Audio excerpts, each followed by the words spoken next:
हर वस्तु पर भगवान कृष्ण का कंट्रोल है। अब इसके बाद है भगवान इस जगत के स्रोत हैं।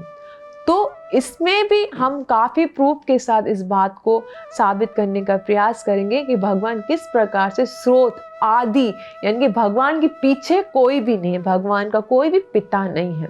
तो इसको भी हम बहुत सारे प्रूफ के साथ साबित करने का प्रयास करेंगे। हरे कृष्णा कृष्ण कृष्ण हरे हरे, हरे राम राम राम हरे हरे। इस आध्यात्मिक जगत में आप सबका स्वागत है। इस आध्यात्मिक ज्ञान में प्रवेश करने से पहले गुरु और गुरुंगा से कृपा की याचना करते हुए मंगलाचरण करेंगे, ताकि हम जो कुछ भी श्रवण करने वाले हैं उसका पूरा लाभ प्राप्त कर सके, जो कि है कृष्ण प्रेम की प्राप्ति। ओम नमो भगवते वासुदेवाय। ओम नमो भगवते वासुदेवाय। ओम नमो भगवते वासुदेवाय। ओम अज्ञानतिम्रान्धस्य ज्ञानञ्जनशलाकया चक्षुन्मीलितं येन तस्मै श्री गुरवे नमः। श्री चैतन्यमनोभीष्टं स्थापितं येन भूतले स्वयं रूप कदा मह्यं ददाति स्वपदान्तिकं। वन्देऽहं श्रीगुरुः श्रीयुतपदकमलं श्रीगुरून् वैष्णवांश्च श्रीरूपं साग्रजातं सहगणरघुनाथान्वितं तं सजीवं साद्वैतं सावधूतं परिजनसहितं कृष्णचैतन्यदेवं श्रीराधा कृष्णपादान् सहगणललिता श्रीविशाखान्वितांश्च। हे कृष्ण करुणा सिन्धु दीनबन्धु जगत्पति गोपेश गोपिका कांता श्री राधा कांता नमोस्तुते।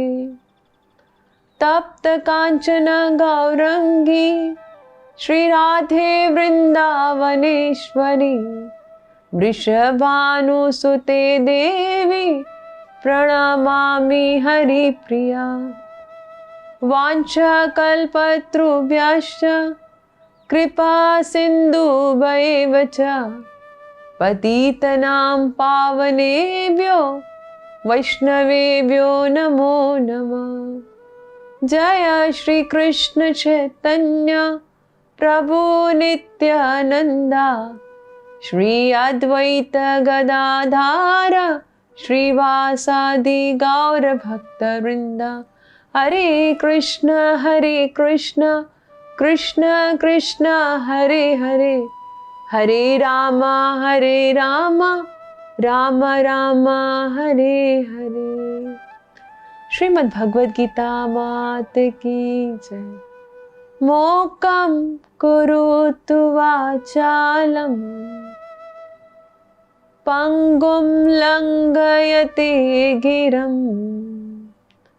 यत्कृपातमहं वन्दे श्रीगुरुन् दीनतारिणम्। परमानन्दमाधवं श्री चैतन्य ईश्वरम। हरे कृष्णा। तो जैसे कि आप सब जानते हैं कि हम भगवद गीता के दूसरे टॉपिक को पढ़ने का, उसको समझने का प्रयास कर रहे हैं, और जो है ईश्वर। तो अब तक हमने देखा कि ईश्वर वही है जिनके अंदर ये 5 क्वालिटीज हो सकती हैं, जो संपूर्ण रूप से कंट्रोलर हो, जो सबके स्रोत हो, जो संपूर्ण हो, पूर्ण हो, कंप्लीट हो, और चौथा जो हर समय हर जगह मौजूद हो, और 5वीं क्वालिटीज जो वेद व्यास जी के पिताजी पराशर मुनि ने जो 6 ऐश्वर्य हमें बताए हैं, वो ये सारा इसके अंदर सम्मिलित है। तो हमने अब तक देखा कि एक क्वालिटीज़ को, यानी कि भगवान जो है वो सबके कंट्रोलर होने चाहिए, और वो है भगवान श्री कृष्ण। तो हमने बहुत सारे प्रमाणों के ज़रिए इस बात को प्रूव करने का प्रयास किया। सबसे पहले ब्रह्मा जी जो कहते हैं कि ईश्वर परमः कृष्णः, कि ईश्वर जो है वो परम ईश्वर कौन है? मैं तो ईश्वर हूँ, लेकिन कृष्ण कौन है? वो परम ईश्वर है, यानी कि मेरे भी ईश्वर है, मुझे भी बनाने वाले वो ईश्वर है। फिर हमने चैतन्य महाप्रभु का प्रमाण दिया था चैतन्य चरितामृत से कि एकलो ईश्वर कृष्ण और सब धृत्य, कि एक ही ईश्वर कृष्ण है, बाकी सब उनके दास हैं। और भगवान स्वयं भगवत गीता में भी बताते हैं, अहम सर्वस्य प्रभु हो, मैं समस्त वस्तुओं का प्रभु हूँ, सबको बनाने वाला, सबको कंट्रोल करने वाला मैं हूँ। और फिर 9.10 से हमने ये प्रमाण पढ़ा था, मय्याध्यक्षेन प्रकृति, कि सारी प्रकृति मेरे इशारे से चल रही है। और इसमें हमने जयद्रथ वाली एग्जाम्पल को भी देखा था, कैसे भगवान सूर्य को ढक देते हैं, और फिर जब अर्जुन आत्महत्या करने जाने वाला होता है, भगवान सूर्य को प्रकट करते हैं और कहते हैं, ये देखो अर्जुन, ये रहा सूर्य और ये रहा जयद्रथ, इसको मार डालो। और अर्जुन ने उसको मारा था। और सांदीपनी मुनि जो गुरु दक्षिणा में भगवान ने कहा था कि आपको क्या चाहिए, लेकिन उन्होंने तो कुछ नहीं कहा, लेकिन गुरु माँ ने कहा कि मेरा जो पुत्र मर गया है उसको तुम मुझे लौटा दो। और भगवान उसको यमपुरी में जाकर भी लेके आए थे। तो क्या किसी आम इंसान की इतनी हिम्मत हो सकती है कि वो यमपुरी जाए और किसी मरे हुए को वापस से ले आए? तो इन सारे प्रमाणों से हमने साबित किया था कि जो कंट्रोलर है वो भगवान है। तो आज हम दूसरी क्वालिटीज की तरफ आगे बढ़ते हैं। दूसरी क्वालिटी क्या है? भगवान वो है जो सबके स्रोत हों। स्रोत का मतलब हमें समझना होगा, स्रोत मतलब हमारे पीछे कोई हो। जैसे मैं हूँ, मैं किससे आई हूँ? अपने पेरेंट्स से आई हूँ, मेरे पेरेंट्स वो अपने पेरेंट्स से, इस तरह से जा के ये श्रृंखला कहाँ तक जाती है? ब्रह्मा जी, क्योंकि ब्रह्मा जी ने ही हम सबको बनाया ना। तो इस तरह से पीछे अगर जाएंगे तो ब्रह्मा जी। और ब्रह्मा जी कहाँ से आए?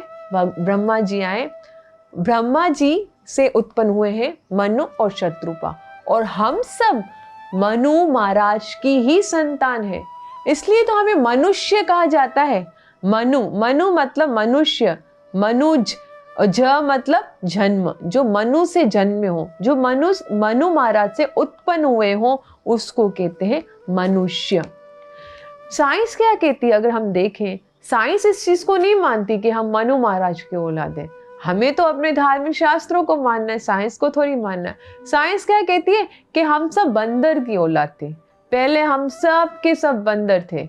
वैसे ही हमारी भी धूम होती थी, हमारे शरीर में भी बहुत सारे बाल होते थे, लेकिन जैसे जैसे वक्त गुजरा सारे अच्छा रहने लगे और अच्छा खाने लगे, और इस तरह से उनके जो बंदरों के दुम जो है वो कम होती गई, खत्म होती गई, और उनके शरीरों से बाल भी हट गए और उनका खाना भी अच्छा हो गया। तो अगर हम अभी देखते हैं, वृंदावन ही देख लो, वृंदावन में तो इतने बंदर भरे पड़े, इतने ज्यादा भरे पड़े, वो क्यों नहीं मनुष्य हो जाते? खाली हम लोग को ही बंदर से मनुष्य होना था, इतने सारे बंदर इस संसार में, वो तो कभी भी इंसान नहीं बनते।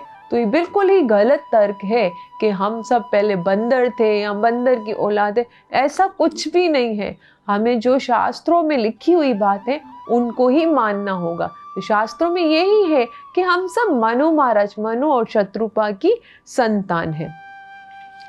तो आगे यहाँ पर ये भी बताया जाता है कि ब्रह्मा जी जो हम कहते हैं, जैसे मनु और शत्रुपा ब्रह्मा जी की औलाद है, लेकिन ब्रह्मा जी कहाँ से आए? है ना, ब्रह्मा जी का भी तो कोई स्रोत होगा।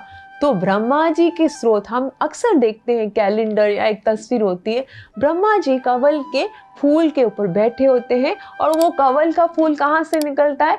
विष्णु भगवान की नाभि से उत्पन्न होता है। इट्स मीन ब्रह्मा जी के जो क्रिएटर हैं, भगवान की नाभि से फूल निकला और उसके ऊपर ब्रह्मा जी प्रकट हुए। तो उनके स्रोत कौन है? विष्णु। और उस विष्णु से भी ऊपर है भगवान श्री कृष्ण। जैसे अभी हम प्रकृति के टॉपिक पे आएंगे ना, तो ये सारी चीज़ों को पढ़ने का, समझने का प्रयास करेंगे कि संसार का क्रिएशन कैसे हुआ। लेकिन हम अभी इसको डिटेल में नहीं जाएंगे, अभी हम यहीं तक रखते हैं कि ब्रह्मा जी किस प्रकार से विष्णु भगवान के नाभ कमल से उत्पन्न होते हैं। और इसका मतलब ये हुआ कि ब्रह्मा जी के भी स्रोत हैं। ब्रह्मा जी हमारे ईश्वर नहीं है, बल्कि उनको भी प्रकट करने वाला कोई है।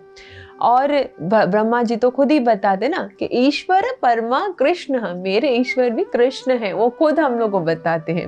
और 14.3 भगवद गीता के 14वें अध्याय के 3 श्लोक में कहते हैं भगवान कि ये प्रकृति को मैं क्या करता हूँ, गर्भस्थ करता हूँ। प्रकृति क्या है, स्त्री, भगवान पुरुष है, तो भगवान उसको गर्भस्थ करते हैं, जिसके कारण 14.4 में बताया गया कि सारी योनियों की उत्पत्ति होती है। जैसे कि हम देखते हैं इस संसार में 84 लाख योनियां हैं, वो कैसे उत्पन्न होती हैं, जब भगवान प्रकृति को गर्भस्थ करते हैं। तो जितनी भी योनियां हैं, कौन कौन सी, 9 लाख योनियां जो है वो जल में रहती हैं। जल के जो जानवर होते हैं ना, मछली हो गया, केकड़ा हो गया, झींगा, ETC जो भी हम लोग पानी के जानवर देखते हैं, ये एक नहीं, समझो कि मछली एक किस्म है, केकड़ा एक किस्म है, ठीक है, वेल मछली एक किस्म है, डॉल्फिन एक किस्म है। इस प्रकार से 9 लाख जानवर हैं। हम लोगों ने तो शायद देखा भी नहीं होगा इतने सारे, शायद 100 भी हम लोग को पता हो तो बहुत बड़ी बात है, लेकिन 9 लाख किस्म के पानी के जानवर है। 20 लाख किस्म के स्थावर मतलब जैसे दरख्त आदि होते हैं, वो 20 लाख किस्म के हैं। 11 लाख किस्म के कीड़े मकोड़े हैं। हम लोग को ये तो पता ही नहीं कि कितने, देखा कभी जिंदगी में भी नहीं देखा होगा इन कीड़ों को। और 30 लाख किस्म के पशु हैं, इनके 4 पांव पे चलने वाले जानवर। पशुओं के बारे में हमें कितना पता है, ज़्यादा से ज़्यादा 200-300 पशुओं को हम जानते होंगे, लेकिन 30 लाख किस्म के पशु हैं और 4 लाख किस्म के मनुष्य बताए गए हैं। तो ये टोटल मिला के 84 लाख योनियां। इनको कौन, इन सब की स्रोत भगवान श्री कृष्ण है, सबको बनाने वाले। भगवान ने तो ब्रह्मा जी को मटेरियल दिया और उसमें से ब्रह्मा जी ने सबको क्रिएट किया। तो भगवान जो है प्रकृति के अंदर बीज डालते हैं और प्रकृति क्या करती है, क्रिएशन का कार्य करती है। तो भगवान प्रकृति को गर्भस्थ करते हैं और सारी योनियां उत्पन्न होती हैं। आप लोगों ने देखा होगा 9th चैप्टर में एक श्लोक आता है जिसमें भगवान बताते हैं, माता दाता पितामह, कि मैं ही माता हूँ, मैं ही तुम लोग का पिता हूँ और पितामह भी मैं हूँ, है ना। माता भी मैं हूँ, पिता भी मैं हूँ, पितामह। आप लोग अक्सर देखते होंगे कि पितामह बोलते किसको है, जो पिता के भी पिता हो, यानी कि हमारे दादाजी को पितामह कहते हैं। लेकिन भगवान यहाँ पे कह रहे हैं कि मैं माता हूँ तुम लोगों की, मैं पिता हूँ, और पितामह मतलब दादाजी भी भगवान ही है। भगवान कहते हैं मेरे कोई पिता नहीं है, मेरे ऊपर किसी का भी कंट्रोल नहीं है, मेरे ऊपर कोई भी नहीं है। तो इन सारी चीज़ों से हम लोग को समझ आता है कि हमारा जो स्रोत है, हमारा जो आदि है, हम जहाँ से आ रहे हैं वो भगवान श्री कृष्ण है। लेकिन कृष्ण के ऊपर कोई भी नहीं है, भगवान एक ही है और अकेला ही है, उसके ऊपर कोई भी नहीं है। अब हम तीसरा जो क्वालिटी है उसको प्रूव करने का प्रयास करेंगे। तीसरी क्वालिटी क्या है, भगवान पूर्ण हो। भगवान वो है जो पूर्ण हो। जैसे कि भागवतम में ये बताया जाता है, पहले स्कंद के 2 अध्याय के 11वें श्लोक में, वदन्ति तत्तत्स्वविदस्तत्त्वं यज् ज्ञानम अद्वयम ब्रह्मेति परमात्मेति भगवानिति शब्दते, कि भगवान वो है जिनको पूरे तत्व से जाना जाए, जो पूर्ण हो। भगवान वो है जो ब्रह्म भी हो, परमात्मा भी हो, स्वयं भगवान भी हो। ब्रह्म अर्थात जो हर जगह हर समय हो, परमात्मा जो सबके हृदय में विराजमान हो, और भगवान जिसका साक्षात एक स्वरूप हो। और ब्रह्म को हम निराकार भी कह सकते हैं कि भगवान वो है जो निराकार भी हो, और भगवान है मतलब भगवान साकार भी है। जैसे कि कैसे निराकार हूँ, जैसे पहले भी मैंने एक आप लोग को चीज़ बताई थी कि अगर हम रास्ते में जाते हैं, हमारा एक्सीडेंट हो जाता है, तो हम तो वहीं पे भगवान को हेल्प के लिए पुकारेंगे ना, हे भगवान मुझे बचा दो, हे भगवान मुझे बचा लो, हम वहीं पे भगवान को पुकारेंगे। ऐसे तो नहीं ना कि एक्सीडेंट वाली हालत में हम जा रहे हैं मंदिर, कि बस मंदिर के अंदर उस विग्रह के अंदर ही भगवान है और कहीं पे भी भगवान नहीं है। तो ये पॉसिबल नहीं है। भगवान हर जगह पर हर वक्त मौजूद होते हैं, जहाँ पर भी बुलाओ भगवान वहीं आ जाते हैं। तो ये भगवान निराकार भी है और परमात्मा रूप में हम सब के अंदर बैठे हैं, और भगवान स्वयं भगवान का एक साक्षात रूप भी है जिसकी हम पूजा कर सकते हैं। और इसका हम दूसरा प्रमाण इस प्रकार से भी दे सकते हैं, जैसे भगवान को अगर हम देखें वो पूर्ण कैसे हैं। एक ईशोपनिषद में एक श्लोक आता है, ओम पूर्णमदा पूर्णमिदं पूर्णात् पूर्णमुदच्यते पूर्णस्य पूर्णमादाय पूर्णमेवावशिष्यते। यानी कि भगवान पूर्ण है और उसमें से जो निकलता है ना वो भी पूर्ण है और जो बचता है वो भी पूर्ण है। अब जैसे अभी भगवान है, भगवान में से हम सब आए हैं, हम सब भगवान के अंश हैं। तो ऐसा नहीं कि भगवान कम पड़ जाते होंगे, भगवान से हम निकल के भगवान कम पड़ जाते। नो, हम भी पूर्ण हैं, हम भी पूरे ही है ना, और भगवान जो हैं वो भी पूरे ही रह जाते हैं, भगवान कोई अधूरे नहीं बचते हैं। तो भगवान भी पूर्ण है, भगवान से जो निकला हुआ है वो भी पूर्ण है। जैसे कि यहाँ पर एक बहुत अच्छी बात बताते हैं कि भगवान जब एक दिन के भी होते हैं ना, जैसे भगवान श्री कृष्ण, वो तब भी पूर्ण होते हैं। ऐसे नहीं कि अगर छोटे हैं तो उनकी शक्तियां कम है, उनका बल कम है, कभी नहीं, ऐसा नहीं होता। आप लोगों ने देखा होगा ये या सुना होगा कि भगवान जब पहले दिन के थे, उस दिन क्या हुआ, वसुदेव को बोलते हैं कि मुझे गोकुल लेके चलो। वसुदेव बोलते हैं कि मैं कैसे चलूं, मेरे हाथों में तो हथकड़ियां हैं और जेल पर सारे जेलर्स पहरेदार खड़े हुए हैं, सारे जेल पे कितने तो जेल थे, तो उन सब पर क्या ताले थे भरे भरे। अब कैसे एक दिन के बालक को गोकुल ले जाया जाए। भगवान ने अपनी शक्ति से, अपने बल से क्या किया, सारे जो पहरेदार थे उनको बेहोश किया, वसुदेव की हथकड़ियां खोली, जेल के तालों को सबको खोला, और उन वसुदेव की हेल्प से भगवान कहाँ गए, गोकुल के अंदर। तो ये भगवान के अंदर ही सब कुछ हो सकता है। एक दिन का बालक जो इतना बड़ा कार्य कर सकता है, तो भगवान जितने भी हो, 1 दिन के हो, 5 दिन के हो, 7 साल के हो, वो तब भी उतने ही पूर्ण, उतने ही शक्तिशाली होते हैं। तो ये होता है भगवान के अंदर पूर्णता।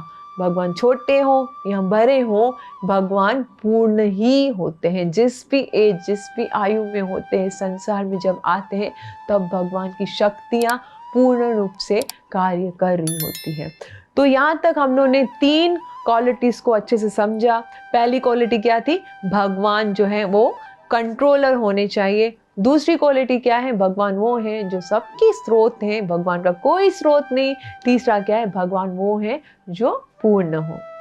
तो अब हम बाकी की जो 2 क्वालिटीज़ रह गई हैं वो हम अगले एपिसोड में उसको समझने का प्रयास करेंगे। आप सबका बहुत बहुत धन्यवाद। कृपया इसी प्रकार से साथ दीजिएगा ताकि हम इस कोर्स को अच्छे से कर सकें। कृपया मुझे आशीर्वाद दीजिए, मेरे लिए प्रार्थना कीजिएगा कि मैं इसी प्रकार से गुरु और गुरुगंगा को प्रसन्न करूं और हरि नाम में रुचि ले सकूं। हरे कृष्णा।